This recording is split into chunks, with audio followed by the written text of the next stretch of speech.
Hello, everyone, and welcome to English Pod. My name is Marco. My name is Catherine, and today we're looking for a new job. That's right. We are looking for a new job, and so we're bringing you this great lesson where we're going to teach you in English a lot of terms related with looking for a job or things like a resume, cover letter. So before we get into that, why don't we take a look at a word that we have in Vocabulary Preview.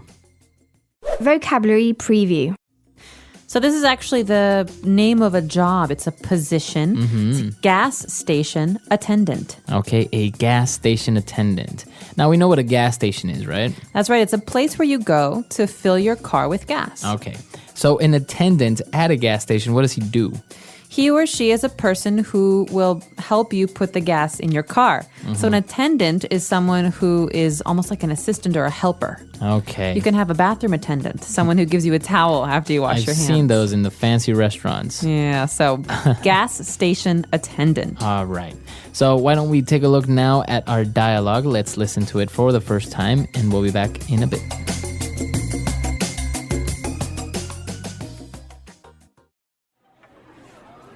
Woohoo! This just might be the start of the rest of my life. What happened? I'm in the market for a job. I went on a website with hundreds of job listings in the area and browsed through them until I got the names of a few employers I would like to work for.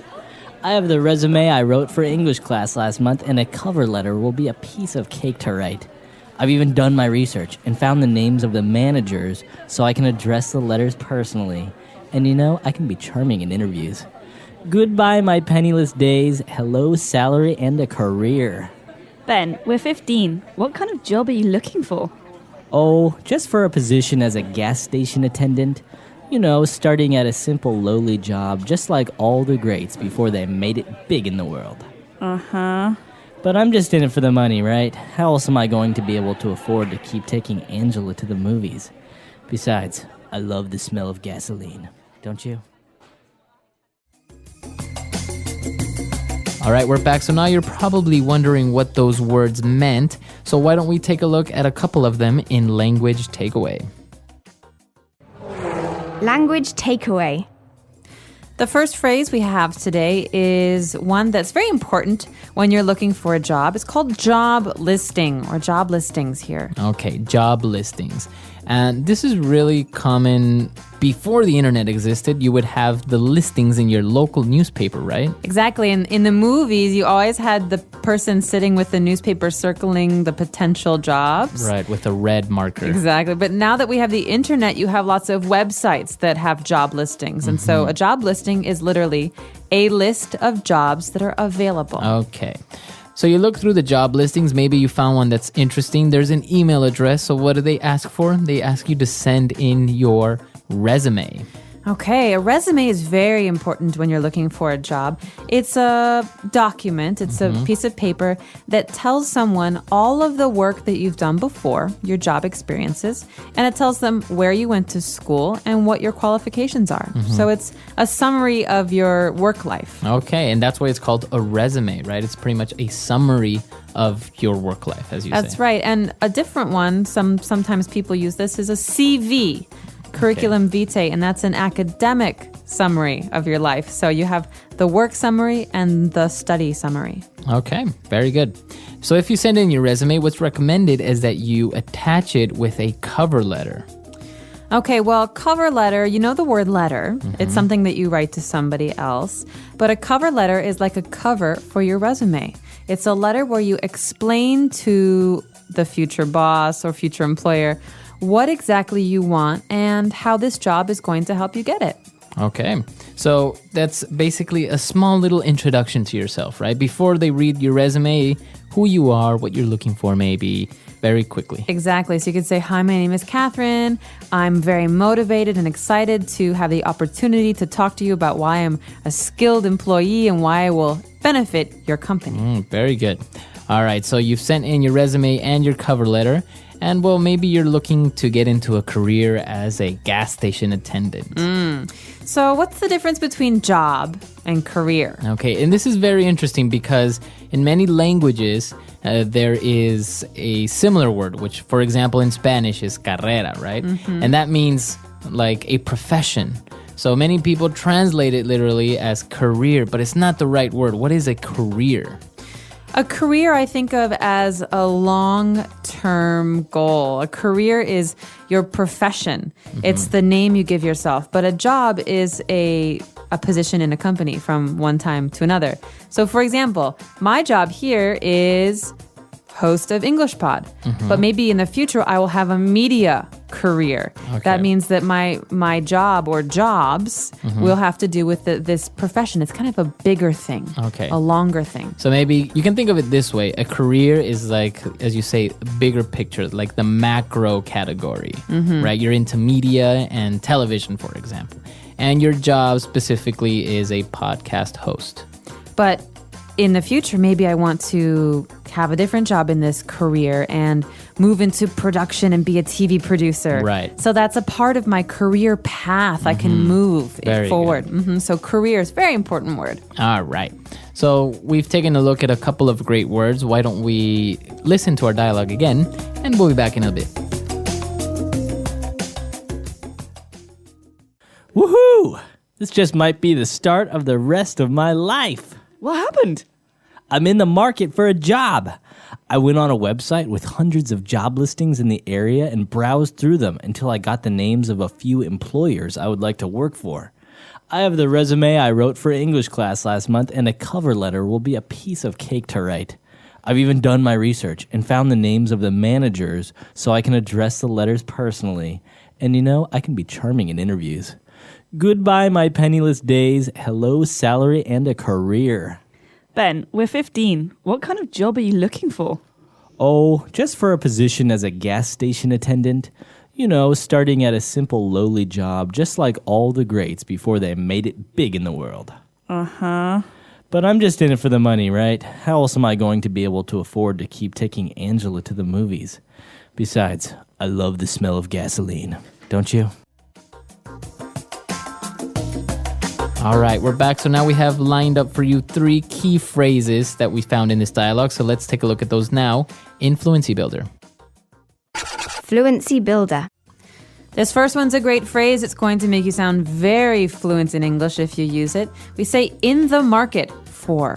I'm in the market for a new job. All right, so this person is looking for a new job. He is in the market for. I could also say, I'm in the market for a new house. Marco, do you know any good real estate agents? So what does that mean if you say, I'm in the market for a new job, or you're in the market for a new house? I am right now actively looking for this thing. I really want one. You're available. Yes. Okay. So I'm in the market for a new job. I'm in the market for a new car. It means the market is the marketplace. Right. And this sometimes you could see it related in movies, for example. They say if a person gets married, they are no longer in the market. Right. Or I'm in the market for a husband. Right. Do you know any nice guys? All right. So you're in the market, you're looking for a job. And well, if you're qualified, it will be a piece of cake to find a new job. Isn't this a delicious phrase? So piece of cake, you think, what does cake have to do with anything? Well, cake, this is a way to say something is easy. Okay, so It's really easy. this often happens in our office, actually, because you and I understand computers, but we work with someone who has a hard time with computers. And, Right. and she says, it doesn't work. And we're like, it's a piece of cake. It's Come a on. piece of cake. It's so easy. Why is this hard? So a piece of cake is a way to say something is simple. It's And, easy. and it's a very, very, very common phrase. You'll hear it all the time. Piece of cake, don't worry about it. Piece right? of cake. Hey, can you help me out with this thing? Sure, it's a piece of cake. Okay. All right. And for our last phrase, he was talking about his position as a gas attendant. And he said, well, all the greats, all the famous people, they started somewhere before they made it big. What does he mean with they made it big? Well, the phrase to make it big, or in here in the past tense, made it big, means to be successful. So we're talking about, for example, Albert Einstein. Albert Einstein worked in the patent office. He was a clerk in Europe. Switzerland. And, that's not a very impressive job, but it was a Right. job. And he made it big later on as a physicist. And so to make it big is to succeed, to become famous or successful or important. Right. Or sometimes people say, yeah, I made it. I made it big, or I made it in my life. And that means that you were successful. Or this product is going to make it big. It's going to be really successful. Yeah, that's good. Okay, so it's a key phrase to make it or to make it big. Why don't we listen to our dialogue for the last time, and we'll be back in a little bit.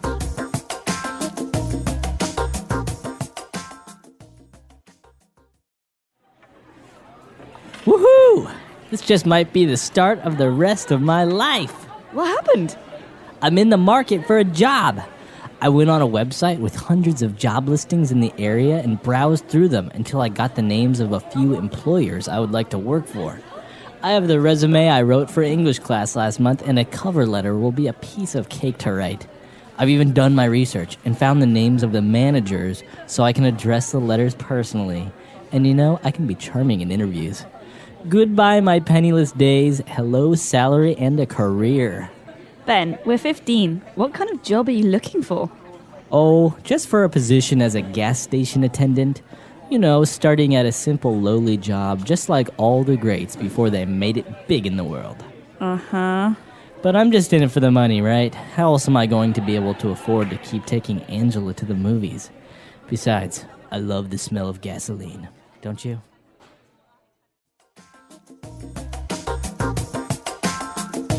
All right, so talking about jobs. Now, I noticed something that in the United States, unlike many other countries, there are no gas station attendants anymore. There are.